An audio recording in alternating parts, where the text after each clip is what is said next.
Graças à internet, temos acesso a uma quantidade de informações que nunca tivemos antes na história da humanidade.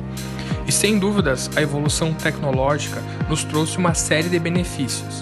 Distâncias são encurtadas, temos a possibilidade de conhecer realidades distintas, encontrar pessoas e aprender novas habilidades. Mas, ainda que a internet sirva como ferramenta e como ambiente de benefícios, a sua utilização correta depende de um processo educativo.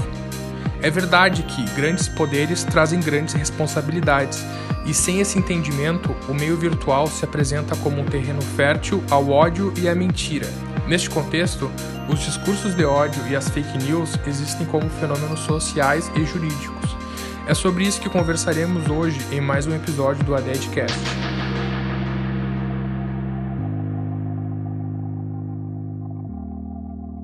Olá, você que nos escuta no ADEDcast, aqui é o Thiago e hoje eu tô com duas pessoas muito queridas aqui, duas amigas, a Eduarda e a Jéssica.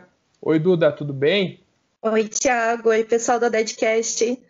O meu nome é Eduarda Gindri, sou formada em jornalismo pela Universidade Federal de Santa Maria e formada em Direito pela UFN, sou mestra e doutoranda em Direito pela Universidade de Brasília e atualmente também sou professora do IDP em Brasília também. É muito legal estar aqui nesse podcast, conversando contigo, Thiago, e reencontrando pessoas que eu gosto, né, nesse momento em que a gente se reencontra através das redes e que a gente pode também discutir temas que a gente se interessa. Legal. Outra pessoa que eu quero chamar aqui, que também é pessoa muito querida, a gente foi colega na faculdade, a Duda e a Jéssica. Oi, Jéssica, tudo bem? Se apresenta aí para o pessoal. Oi, Thiago. Oi, Duda. Boa tarde aí a todas e todos que nos escutam no ADEDcast. Meu nome é Jéssica Oliveira, eu sou graduada em Direito pela Unifra, UFN, atualmente. Sou mestra em Direito pela UFSM. Atualmente trabalho como advogada PGM na cidade de Caçapava do Sul, aqui pertinho de Santa Maria, né?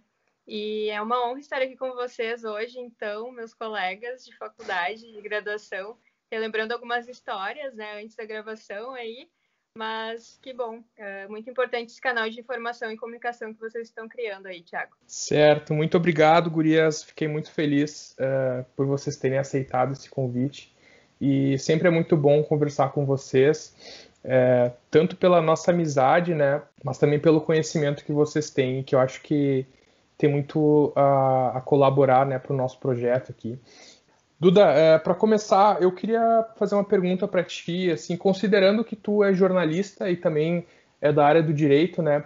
A minha dúvida é o seguinte: a gente sabe que a mentira e a fofoca são coisas muito antigas, né? Existem desde que o ser humano existe na Terra, né? Então, qual seria exatamente a diferença entre a fofoca, a mentira e as fake news, assim?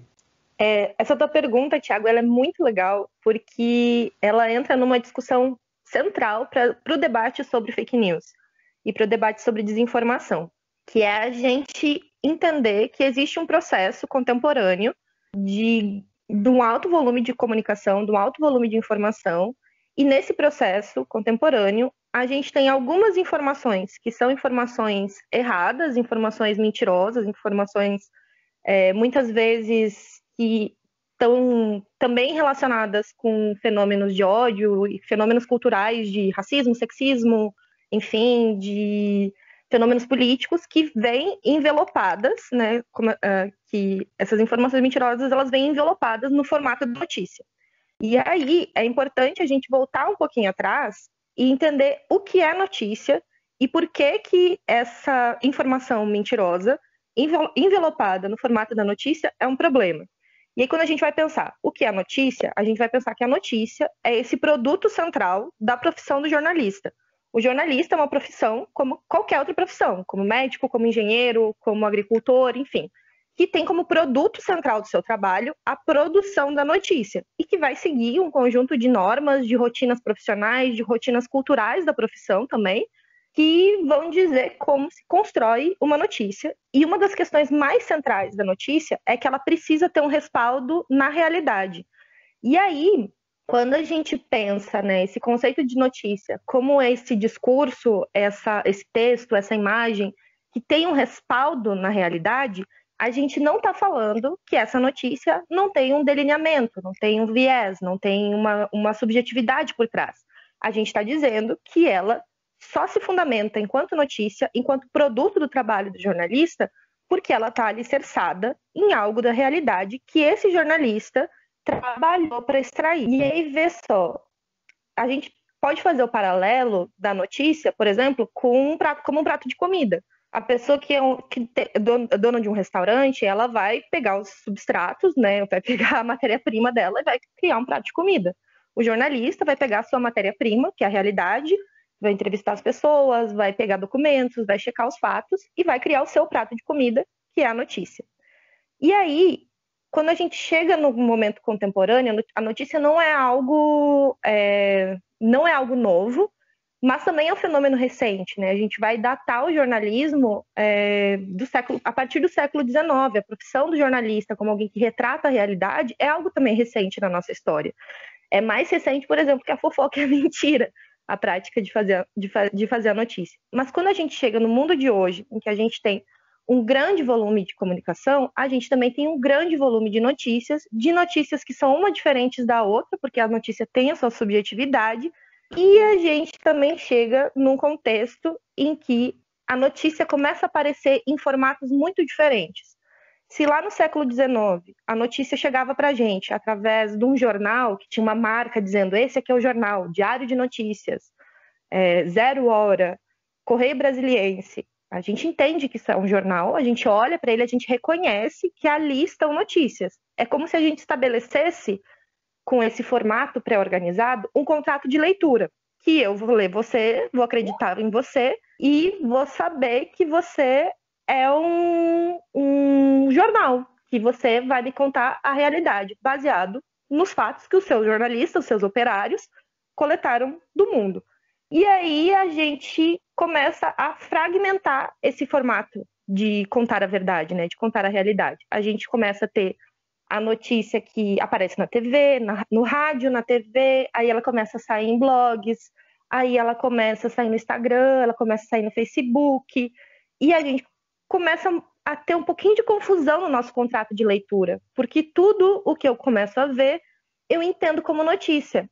A gente vai ter, por exemplo, o fenômeno de notícias que saem como publicidade.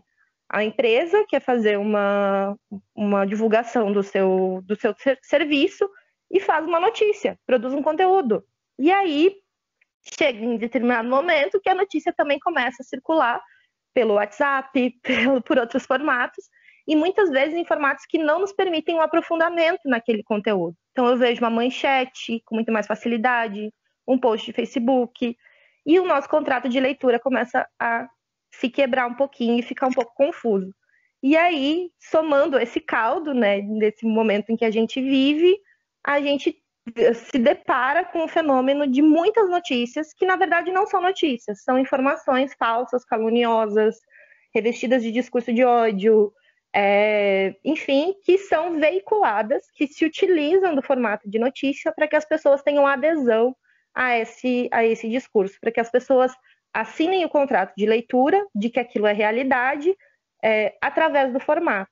E aí esse fenômeno ele cresce muito com as redes sociais, ele cresce num contexto de polarização política e ele cresce também no contexto de formação de bolhas de conteúdo, né, em que eu tenho muito mais facilidade de acessar um conteúdo que já está dentro de um contexto de conteúdos que eu já vou aderir porque já está dentro da minha ideologia, dos meus gostos, enfim.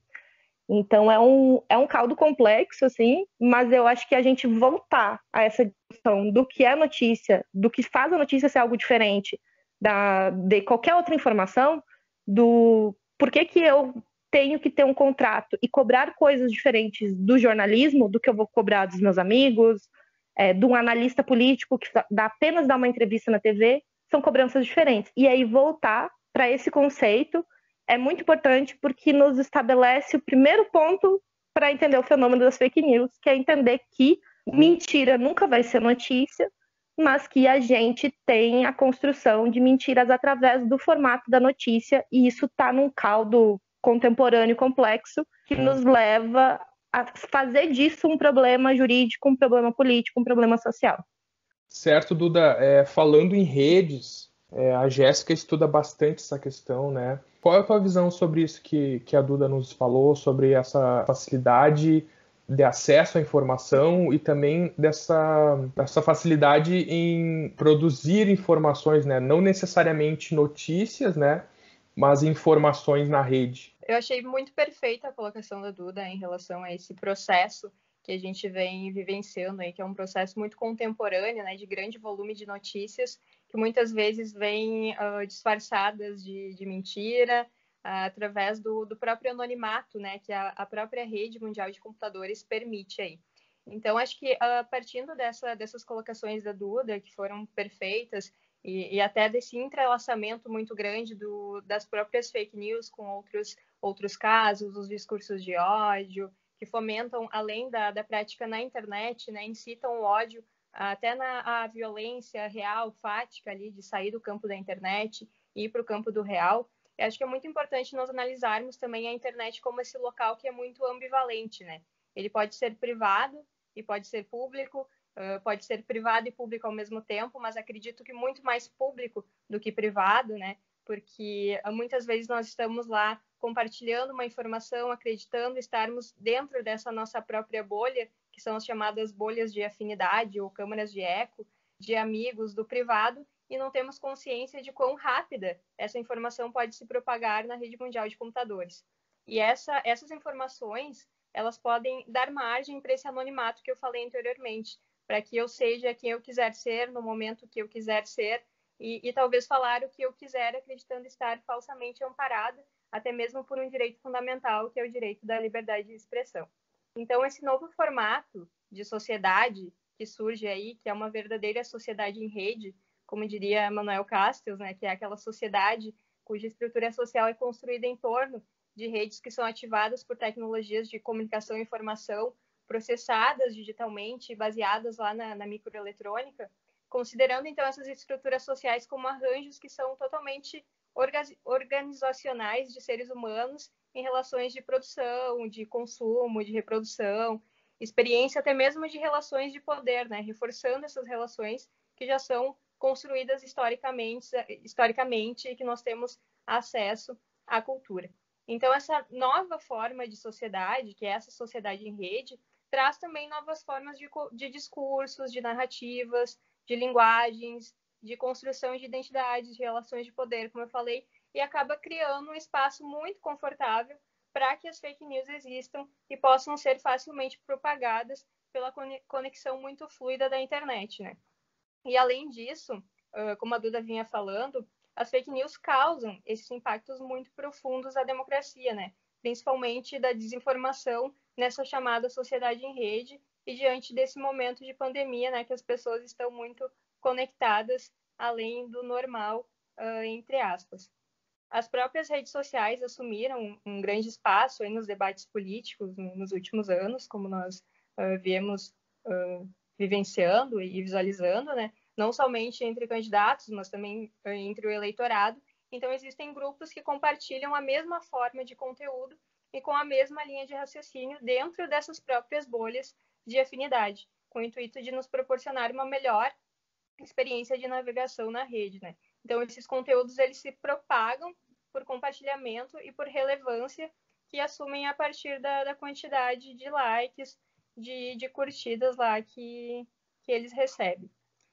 Acho que complementando, então, as notícias de cunho falso, inicialmente elas se reverberam a partir de perfis falsos, principalmente e de bots. E essa divulgação em massa dificulta muito a identificação da verdade e dos responsáveis pela criação do conteúdo que é falso. Então, o tráfego artificial sobre o conteúdo acaba dando relevância a ele mesmo. E com isso, o conteúdo das fake news alcança uma relevância que é totalmente orgânica, né? Que seria aquele número total de pessoas que viram a publicação por meio de uma distribuição que não é paga, ou seja, aquele alcance total daquela publicação. Então, acredito que as redes sociais estão impulsionando muito mais pela conexão muito fluida, em que a gente se comunica o tempo inteiro, nós estamos em contato o tempo inteiro, lá pelo WhatsApp, nos grupos de família, e etc., disseminando informações que muitas vezes nós acreditamos serem verdadeiras, que não são verificadas as fontes, e até mesmo nem agindo de má fé, né? Mas sim de boa fé, compartilhando ali com um sintoma muito de confiança daquelas pessoas com quem se comunica. Certo. Pois é, eu vejo assim que não necessariamente a pessoa que está compartilhando aquela fake news ela está de má fé, né? Eu vejo muito mais ingenuidade do que uma má fé, assim, o intuito é de prejudicar alguém, né? Mas uma coisa que eu percebo, assim, e o que me preocupa também, né, pessoalmente, é que esse rótulo de fake news, ele vem sendo utilizado no sentido de descreditar opiniões ou notícias que não me favorecem. Então, é um ataque seria um ataque à verdade, porque aquela verdade é inconveniente para mim. Então, eu vou utilizar esse rótulo em todas as notícias que forem inconvenientes, e aí no final das contas tu não tem como saber o que é verdade, o que é mentira. Bom, eu acredito que nesse ambiente de polarização política e intolerância, essas bolhas de afinidade vão eliminando totalmente o diálogo e produzindo uma verdadeira guerra de narrativas, né? E assim, eu acredito particularmente que importa menos às pessoas se o conteúdo que elas compartilham é de qualidade, produzido com responsabilidade, com base em fatos e com fonte confiável, mas o que vale nessa guerra de fato é se o conteúdo reforça o meu ponto de vista, se aquele link, se aquele meme, aquele vídeo reitera o meu viés de confirmação. Muitas vezes até a pessoa está consciente de que aquele conteúdo que ela está disseminando pode ser uma mentira ou pode ser, na verdade, um discurso de ódio, mas ele confirma, se ele confirma as minhas posições e contribui para que a minha opinião seja majoritária em relação a outras, então ele é compartilhado. Então, acho que vem muito dessa ideia de uma guerra de narrativas, né, de relações de poder que é criado até na própria internet. E também uma questão interessante de complementar o que a Jéssica colocou, voltando também à tua primeira pergunta, né, Thiago, quando a gente redefine, a gente pisa firme no que a gente entende por notícia e no que a gente vai dizer que é uma fake news, que é uma notícia falsa, ou que é uma informação falsa envelopada no que é notícia, esse discurso de eu apontar para qualquer coisa e dizer que isso é fake news, ele se torna mais fraco. Quando eu, por exemplo, se eu ouço uma opinião que não é a opinião que eu acredito e eu digo que aquilo é uma fake news, e aí alguém me diz assim, não, cara, olha só, deixa eu te contar uma coisa. Essa é a minha opinião, eu não sou jornalista, você não tem que me cobrar como você tem que cobrar de um jornalista, e o que eu estou produzindo aqui não é uma notícia. Não adianta você apontar para mim e dizer que isso é uma fake news, porque o que eu estou te apresentando é uma opinião, é o meu ponto de vista. E também, quando um sujeito, né, ele aponta para o jornalista e diz, essa sua notícia é falsa, o jornalista pode fazer o truco de dizer, olha, não, a minha notícia é verdadeira, eu fiz um trabalho de apuração, os documentos que eu apurei são esses, as minhas fontes foram X, Y e Z, ou enfim, ou manter o anonimato da fonte, que também é um direito do jornalista, mas ele vai dizer, olha, o meu trabalho, esse é o produto do meu trabalho. E aí, nesse caldo todo, a gente não pode falar de fake news sem esquecer que a mídia jornalística vive um processo de deslegitimação.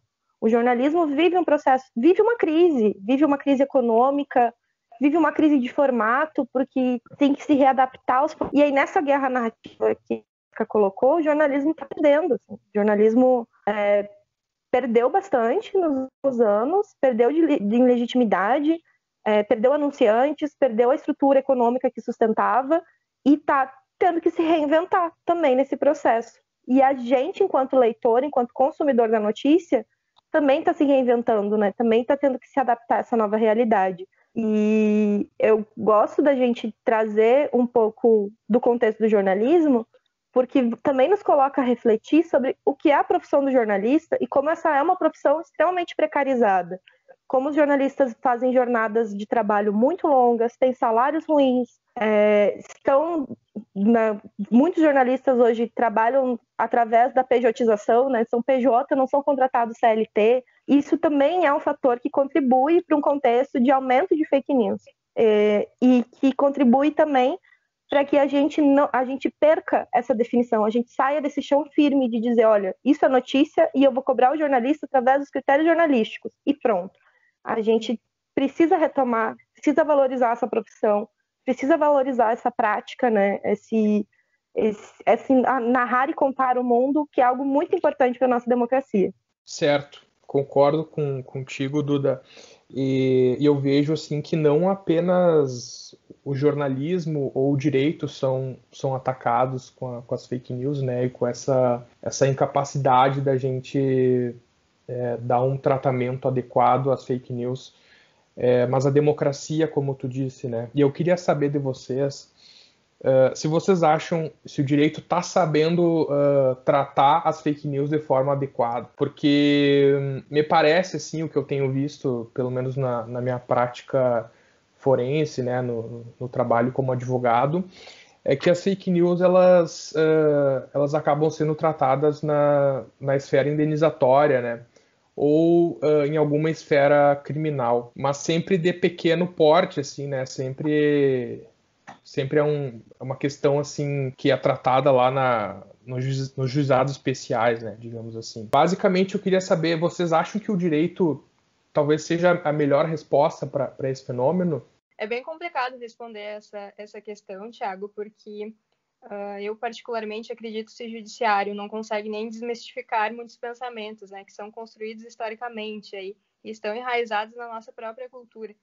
Como, por exemplo, o que a gente está vendo aí nesse caso recente de culpabilização da própria mulher vítima lá pelo crime sexual sofrido, né? Quem dirá acompanhar esse fluxo intenso da internet que traz as fake news num contexto de total polarização política, de discurso de ódio e de uma capilaridade muito forte do ódio. Então, não há saída fácil para essa questão, né? E ainda pouco consenso sobre que medidas podem ser mais efetivas para o tratamento da circulação das fake news. Mas eu acredito que não exista uma única solução, né? A resposta não é só do judiciário, até porque eu acredito que o judiciário não tem as respostas suficientes para acompanhar esse fluxo que eu já mencionei anteriormente, que é muito rápido, das informações percorrerem caminhos que a gente sequer consegue alcançar.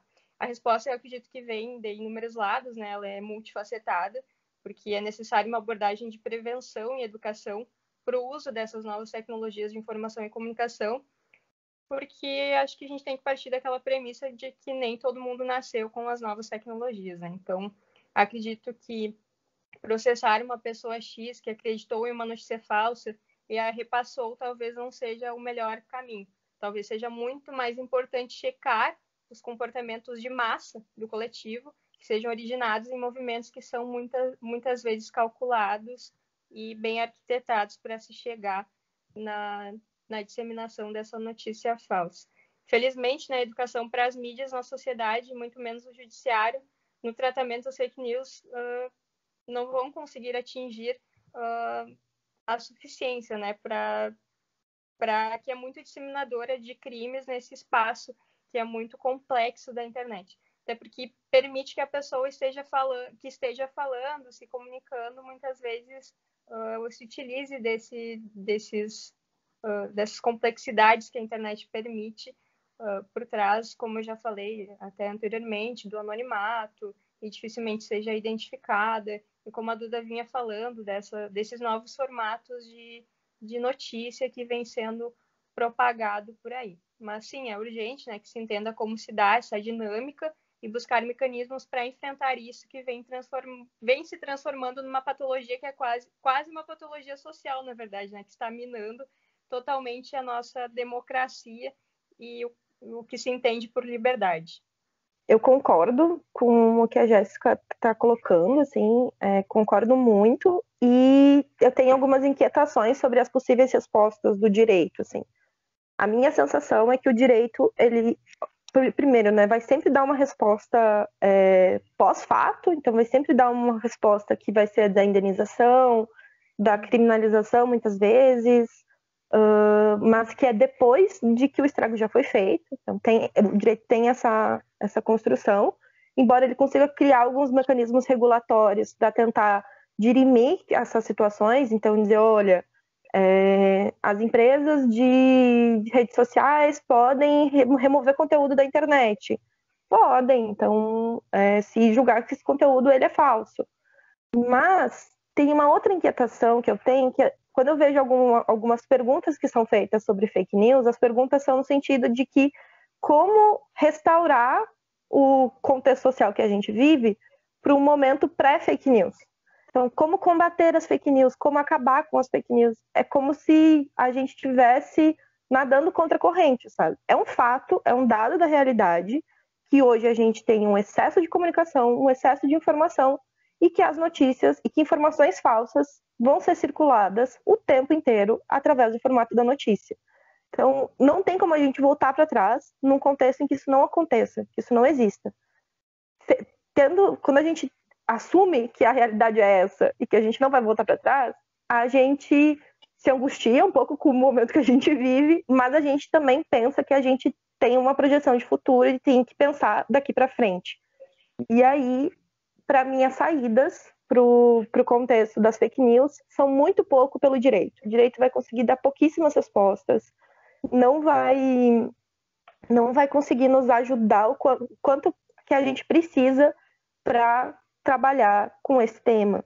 E o que vai nos ajudar? É fortalecimento da democracia, é educação para as redes sociais, é conseguir formar as pessoas para que elas tenham acesso às redes, tenham acesso amplo às redes, e que elas saibam utilizar as redes. E aí, quando eu digo acesso amplo, é dar infraestrutura para que as pessoas possam elas mesmas checarem as informações. Então, acesso à internet por pacote de dados que permite tráfego livre no WhatsApp não é acesso à internet. É um acesso precarizado à informação, em que a pessoa também não consegue ela mesma checar essa informação, procurar no Google sobre o negócio que ela recebeu no WhatsApp. E é também, voltando ao que eu estava falando antes, fortalecer a democracia é fortalecer o jornalismo, é fortalecer a imprensa livre, a imprensa comprometida, a imprensa profissional. É a gente entender que o jornalista é um trabalhador como todo trabalhador, e a notícia, que é o produto, é o prato de comida vendido pelo jornalista, é algo essencial para a nossa democracia. E a gente valorizar financeiramente essa profissão e também valorizar essa profissão em termos da gente entender que quando eu assino um jornal, eu assino um documento que eu quero ler porque ele relata a realidade. E eu ter essa responsabilidade, ter o meu contrato de leitura com os jornais que eu assino, ter um contrato de que, na outra ponta, o trabalho está sendo bem feito, mas eu vou cobrar esse trabalho, eu vou cobrar que ele tenha notícias, e nas sessões óbvias que são destinadas à opinião, vai ter opinião. Eu vou cobrar o analista político como eu cobro o analista político, eu vou cobrar do jornalista que ele tenha uma postura de jornalista, e quando ele não tiver, ele vai ser cobrado por isso. Então, a saída, para mim, está muito fora do direito, e o direito pode ser um meio para isso, né, para a gente fomentar essas questões, mas ela está na democracia, ela está na liberdade, ela está na imprensa livre, ela está na cultura, ela está na educação. Eu acho que o direito tem a dar pouquíssimas respostas para nós sobre fake news, e parece que é um lugar que mais as pessoas estão tentando produzir respostas, né? Quando, na verdade, elas deviam estar... É meio ruim dizer o que as pessoas deviam estar fazendo, né? Mas acho que os juristas deviam estar mais preocupados também em ser cidadãos e trabalhar esse processo cultural de produção da democracia, do que em tentar, através da técnica jurídica, dar respostas deficitárias e precárias para um fenômeno que é muito complexo. Complementar só, o direito realmente vem como essa resposta que é muito intermediária, né? Ela não é a resposta final. Então, obviamente, a resposta não é única, né? Ela estaria atrelada a outras ações, até porque não basta apenas a questão jurídica para o enfrentamento desse problema, que é muito novo, muito recente e que traz consequências muito perversas aí para o debate democrático, plural, que seja igualitário também de alguma forma, né? Certo. A Duda falou sobre as empresas das redes sociais, né, as grandes empresas de tecnologia. E a gente tem visto aí que nos últimos tempos, principalmente em razão da pandemia do coronavírus, que o Facebook ele tem agido de forma ativa no sentido de apagar posts inclusive de grandes políticos, né? Como, por exemplo, Donald Trump. O Facebook apagou um post dele que dava a entender que o coronavírus não era tão grave e tal. Vocês acham que isso pode ser visto como algo positivo? Porque a mim me parece assim meio intrusivo, ainda que a gente esteja falando de saúde pública, né, que é uma questão super importante. Eu me preocupo como usuário, né, e como cidadão, se em algum momento essas grandes empresas de tecnologia elas não podem estar censurando, né, ou estar assim violando o direito de expressão das pessoas. Vocês não acham que talvez isso possa ser muito prejudicial? Eu concordo com a tua preocupação, divido a tua preocupação, mas divido com receios. Acho que é isso, né? A gente se sente desconfortável com essa remoção de conteúdo, embora a gente entenda que tem um fundamento. E aí a gente pode fazer um paralelo, que é com os mamilos. O Instagram remove conteúdo da internet que aparece em mamilos femininos. Remove, tá? Eu não acho que um mamilo seja algo ofensivo o suficiente para ser removido da internet. Eu acho que o mamilo é uma parte do corpo humano que, inclusive, é liberada para os homens e restringida para as mulheres. Esses tempos eu estava acompanhando uma aula online e tinha um aluno, homem, sem camisa. E os colegas constrangeram, ele falou assim, pô, cara, tá aí sem camisa, né? É a aula, vamos botar uma camisa, assim, ter um decoro, né? No dia seguinte, perguntei pro resto da equipe que também estava acompanhando aulas online, perguntei se todas as pessoas estavam vestidas com as mesmas expectativas, né, que são exigidas das mulheres, que usem uma roupa que tape o seu mamilo. Aí, quando essas redes sociais, elas retiram da internet conteúdos que podem causar, que podem fragilizar uma situação de saúde pública, isso se torna um problema. E são conteúdos muito mais sérios do que a remoção de um mamilo. Vê só, a gente já tem um precedente antes de remoção de conteúdo, e agora que a gente tem uma violação grave, algo que pode estimular as pessoas a se colocar a risco e colocar outras pessoas a risco, isso é um problema. E, claro, eu acho que um problema é você remover todos os conteúdos, assim. Eu acho que a gente, de novo, a gente não vai conseguir abordar esse assunto removendo um post do Donald Trump. Não tem, isso já está no nosso caldo cultural. E já está no discurso desse cara, já está no discurso dele de minimização da pandemia. Então não vai ser o Twitter remover uma postagem que vai fazer com que as pessoas levem mais a sério se elas já aderiram ao Donald Trump. Eu acho que isso acaba tendo um backlash, né? Tendo um efeito mais negativo, que é de dar mais visibilidade para isso, dar um subsídio para que a pessoa também se diga censurada, né? Dizer assim, olha, eu falo coisas tão inconvenientes, tão importantes, que ninguém me deixa falar. Então vejam só como eu sou importante, como as coisas que eu digo elas são relevantes para o mundo, que essa grande corporação de comunicação ela me censurou, ela tirou meu conteúdo. E aí, sendo que essas mesmas redes de comunicação estavam tirando mamilo das pessoas da internet.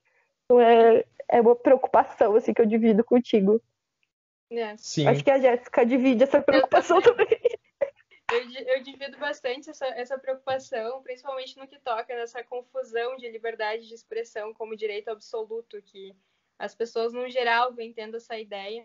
E acho que entra em questão muito, até porque como a Duda falou, né, antes de ser retirada do ar uma publicação, várias pessoas tiveram acesso. E acredito que não vai ser isso que vai mudar o problema, não vai ser isso que vai tratar o problema de fato.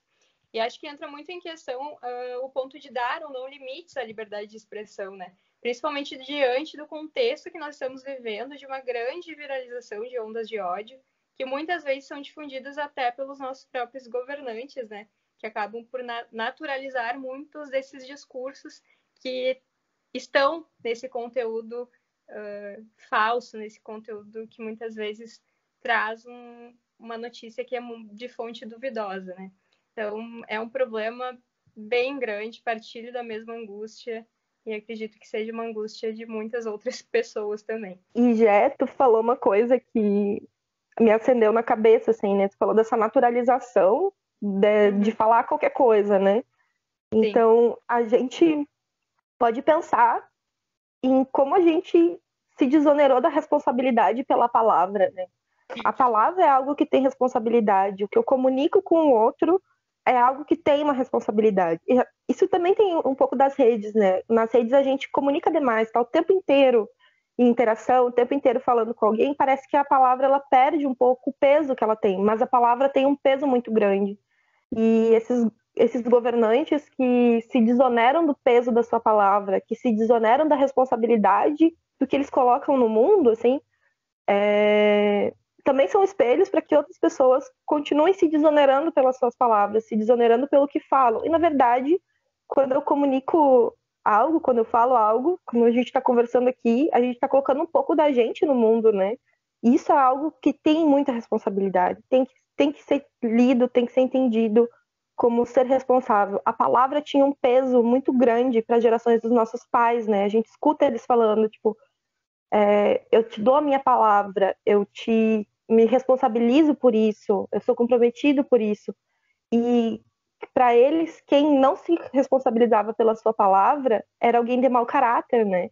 Então a gente pode trazer esse ensinamento dos nossos pais para o nosso contexto de hoje, de dizer, você é responsável pelo que você diz, você tem que se comprometer pela sua palavra. E se a sua palavra causou um mal, você tem que se comprometer por isso, assim. Fiquei pensando nisso. Sim. Perfeito. E eu acho também, além de ter noção do compromisso, né, que é falar publicamente e expressar informações, expressar opiniões, é entender o outro também, né? Porque faz parte, assim, da nossa vida nas redes sociais e da vida em sociedade de forma geral, a discordância, né? Mas parece que cada vez mais as pessoas não estão sabendo lidar com essa discordância. E eu assisti uma palestra da doutora Rosane Leal, que ela falou uma frase que eu achei assim perfeita, até escrevi aqui, que nós precisamos reconhecer o outro como sujeito de suas verdades, né? Então, reconhecer que aquilo que a pessoa está falando é importante, sabe? Que aquilo é o que ela pensa e eu não preciso necessariamente pensar igual ela, não preciso ofender essa pessoa, não preciso produzir uma mentira, uma desinformação para tentar atacar aquilo, né? Então, eu acho que isso é bem importante. Mas a gente estava falando de redes, né? E uma coisa que eu estava pensando, assim como uma grande empresa de tecnologia, por exemplo, o Facebook, ele pode remover uma postagem que é controversa ou que é perigosa para a população, o Facebook também pode dar destaque para aquela notícia, né? E esse destaque ele é feito através de um sistema eletrônico, né? Através do algoritmo do Facebook. E eu queria perguntar para a Jéssica, que estuda essa questão das redes, porque assim, aparece para mim, na minha linha do tempo, aquilo que é interessante para mim, entendeu? Então o Facebook tem um amplo conhecimento daquilo que é interessante para mim. E claro, eu tô sujeito à manipulação dessa rede. Então, como que a gente consegue associar essa questão do algoritmo das redes com as fake news e com a notícia de forma geral, né? É bem complicado, né, Tiago? Acho que isso entra muito no que a gente veio falando aqui durante a nossa conversa, de como é necessário uma educação para a utilização dessas novas tecnologias. Mas acredito que esses algoritmos, como eu já havia mencionado, ele é uma divulgação muito de massa, né, que dificulta a identificação da verdade e dos responsáveis também pela criação desse conteúdo que é falso. Então, é um tráfego muito artificial de conteúdo, né? Para ser bem sincero, eu não tenho muito conhecimento dessa questão específica de funcionamento e de andamento da rede. Mas acho que eu gostaria de falar um pouco sobre o que tu estava mencionando ainda, anteriormente, de como isso faz esse debate que é muito posto em bolhas, né? Isso faz com que não exista tão frequentemente a divergência de pontos. Essas bolhas fazem com que as pessoas que pensam de forma igual se comuniquem apenas entre elas, prejudicando muito a democracia, né? Porque isso empobrece totalmente o debate, porque sim, nós precisamos estar vulneráveis também a conhecer o novo, ou melhor, nós necessitamos prestar atenção em quem não concorda com a gente também, porque senão a nossa oposição vai se tornar uma oposição muito fraca em termos políticos. Mas acho que, indo ao encontro da tua pergunta, existe uma grande vulnerabilidade dos usuários da internet, né, em relação a essa disseminação das notícias falsas, que distorcem totalmente a democracia e o processo eleitoral, favorecendo principalmente alguns atores políticos, principalmente da extrema-direita, como nós podemos perceber nessas últimas eleições dos últimos anos. E os usuários imaginam encontrar lá nos grupos de WhatsApp, até como a Duda mencionou, que acesso à internet não significa dar dados móveis apenas para a utilização do WhatsApp em amplo sentido, né? Mas, por exemplo, quando a gente imagina encontrar lá nos grupos de WhatsApp as relações de confiança que nós encontramos entre amigos e familiares e acabam muitas vezes encaminhando essas notícias, né, de conteúdo duvidoso. E, enfim, eu não sei dizer exatamente como identificar, né? Acredito que, não sei se respondi tua pergunta de fato, não sei se contribuí, mas acho que é bem complicado identificar sem que exista uma educação clara para a utilização dessas plataformas e um conhecimento mais dessa complexidade de como funciona essa rede de exposição de dados, de algoritmos, que é bem difícil de compreensão, né? Não é de fácil compreensão. Certo, eu acredito que tenha respondido sim, acho que ficou bem claro e realmente não é um assunto, né, simples da gente conversar, é uma questão complexa. Inclusive, a questão das fake news ela acaba indo para outros âmbitos assim do direito, né, e da vida em sociedade. Eu tenho estudado a questão do direito eleitoral, né, como em 2020 nós vamos ter agora as eleições municipais, mas eu sei que as fake news elas produzem prejuízos em vários âmbitos da vida. E, inclusive, essas questões de discurso de ódio, né, como tu falou anteriormente, tu pode falar um pouco para nós sobre isso? Claro. Então, puxando um pouco para o meu assado de estudos aí de pesquisa no mestrado, né, o discurso de ódio está totalmente ligado ao fenômeno da disseminação da desinformação na internet, né, que são as fake news. E o ódio sempre ele vai se referir a determinados grupos sociais, né? Que é nada mais, nada menos do que a estigmatização desses grupos, em que a pessoa passa a carregar um estigma e um sofrimento social. Porque não é só uma pessoa que sofre com o discurso de ódio, mas sim todo aquele grupo que se identifica com aquela pessoa. E o discurso de ódio é isso, Thiago, é aquele discurso que busca disseminar o ódio, a discriminação, a violência contra um grupo de pessoas em virtude de características muito específicas, principalmente minorias que foram historicamente oprimidas, como, por exemplo, mulheres, negros, judeus, comunidade LGBTQI+, dentre outros grupos, né? E dependendo desse grau de violência, desse grau de discurso, né, pode acontecer até o incitamento à própria agressão para além da palavra verbalizada. E um exemplo, acho que nós estamos falando muito em processo democrático, eleitoral, como tu mesmo mencionou, Thiago. Um exemplo muito claro desse entrelaçamento dos discursos de ódio com as fake news se deu em relação ao assassinato da vereadora Marielle Franco, né, em 2018, em que foram proferidas notícias falsas que carregavam um teor odiento muito forte, em que traziam desde a ligação dela com o tráfico, pelo fato dela ter vivido na periferia, até o fato dela ser mulher, negra e lésbica, em que fomentavam esse discurso totalmente calcado de preconceito e estigmas. E também desumanizavam totalmente a figura daquela mulher apenas por ela ser mulher e performar em determinado local de pertencimento da não normalidade, né, esperada, ou do não esperado por uma sociedade que é totalmente patriarcal e cheia de normas e regramentos para que as mulheres sigam aí. Então, esse discurso de ódio é um discurso que pode, sim, ser fomentado pelas fake news e pela utilização muito grande das redes da própria internet, né?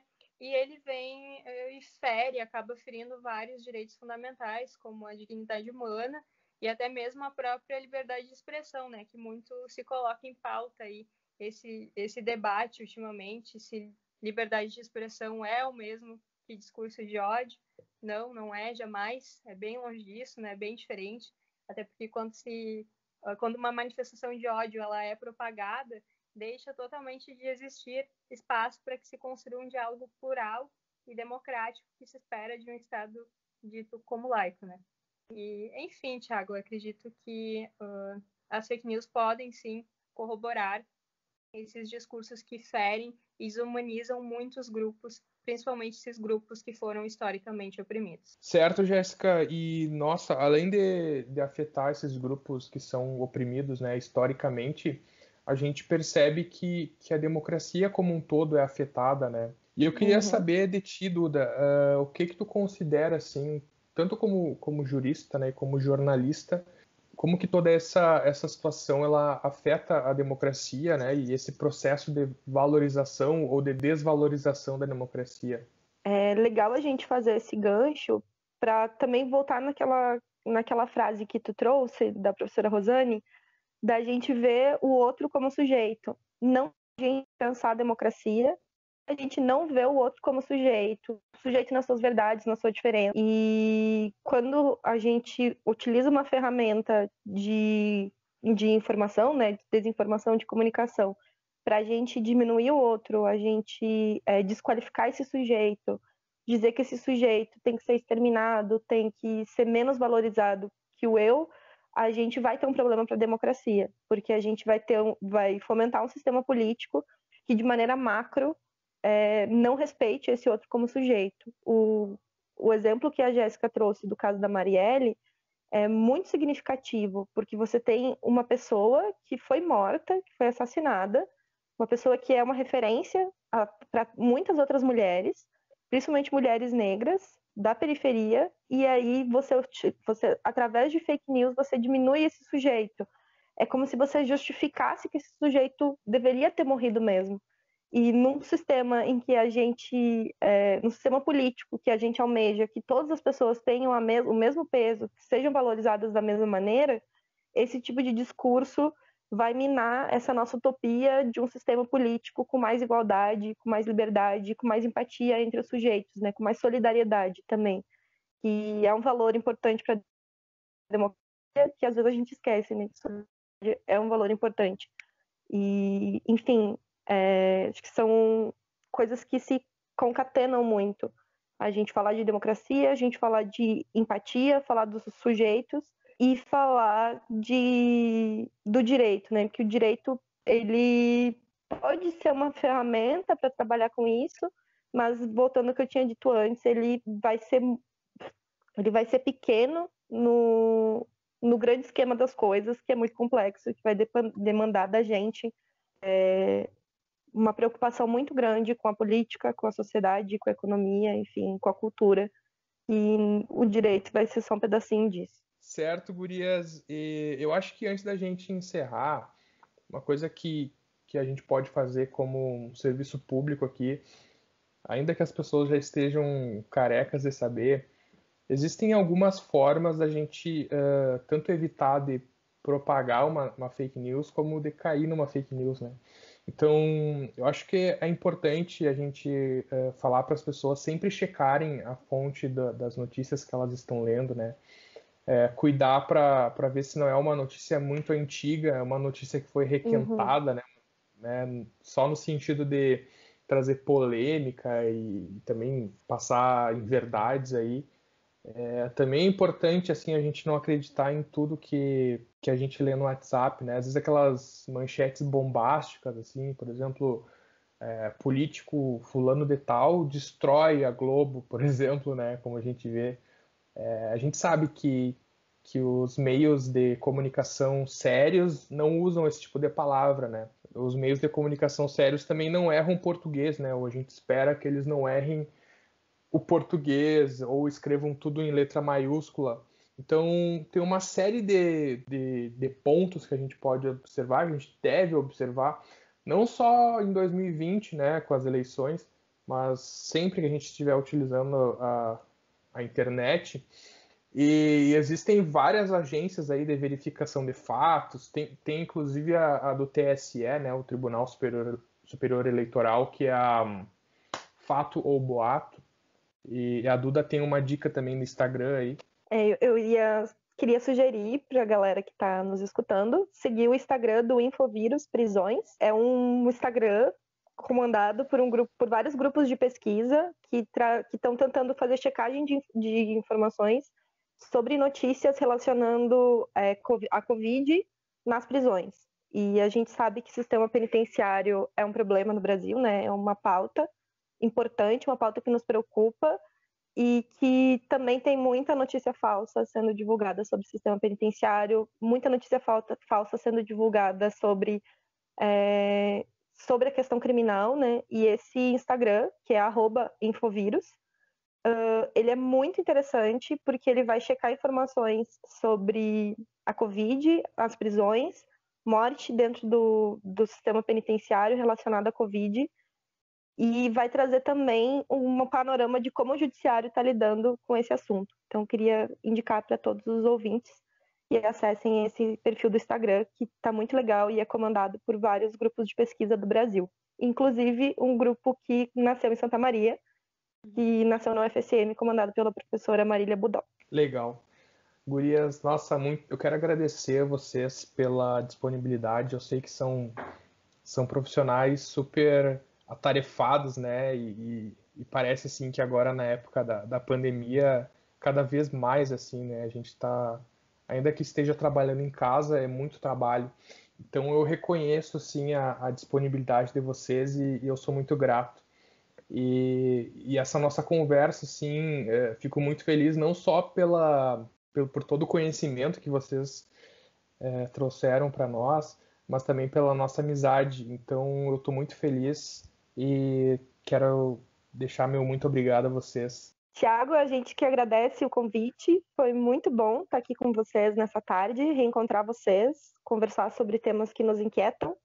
E fico muito feliz que nós estamos num momento da vida que a gente pode se reencontrar e ver como tem um trabalho muito legal sendo desempenhado pelos nossos colegas, né, de faculdade. Então, também te parabenizar pela iniciativa de construir o podcast e pelo conteúdo que o escritório produz, que é sempre um conteúdo muito bom. Então, se torna mais referência para a gente, né? O escritório se torna mais referência para a gente enquanto um trabalho sério, comprometido e preocupado também com questões que envolvem a nossa sociedade, né? Que envolvem a democracia, que envolvem a nossa vida e que querem que a nossa vida seja melhor, né?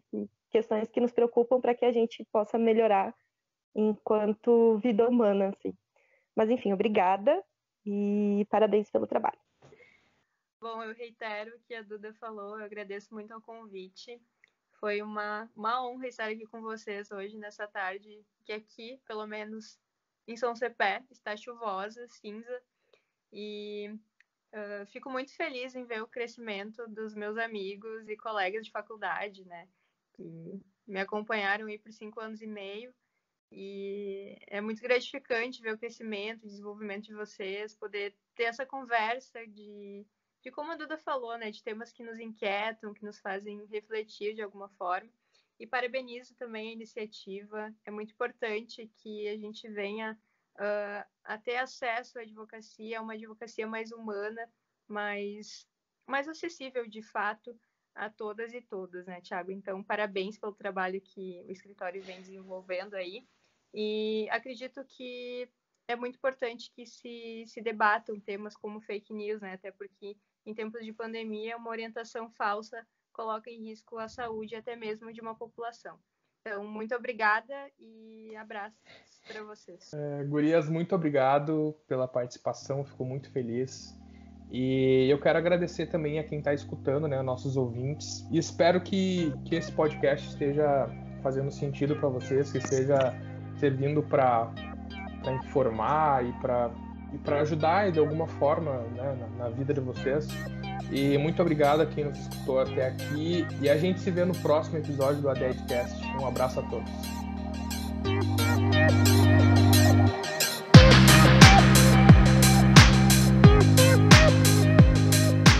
Este podcast é um projeto do escritório Aded Castro Advogados Associados, produzido e editado por mim, Thiago Aded Castro, com trilha sonora composta pelo Michel Peixoto. Os links para as nossas redes sociais estão relacionados na descrição do episódio.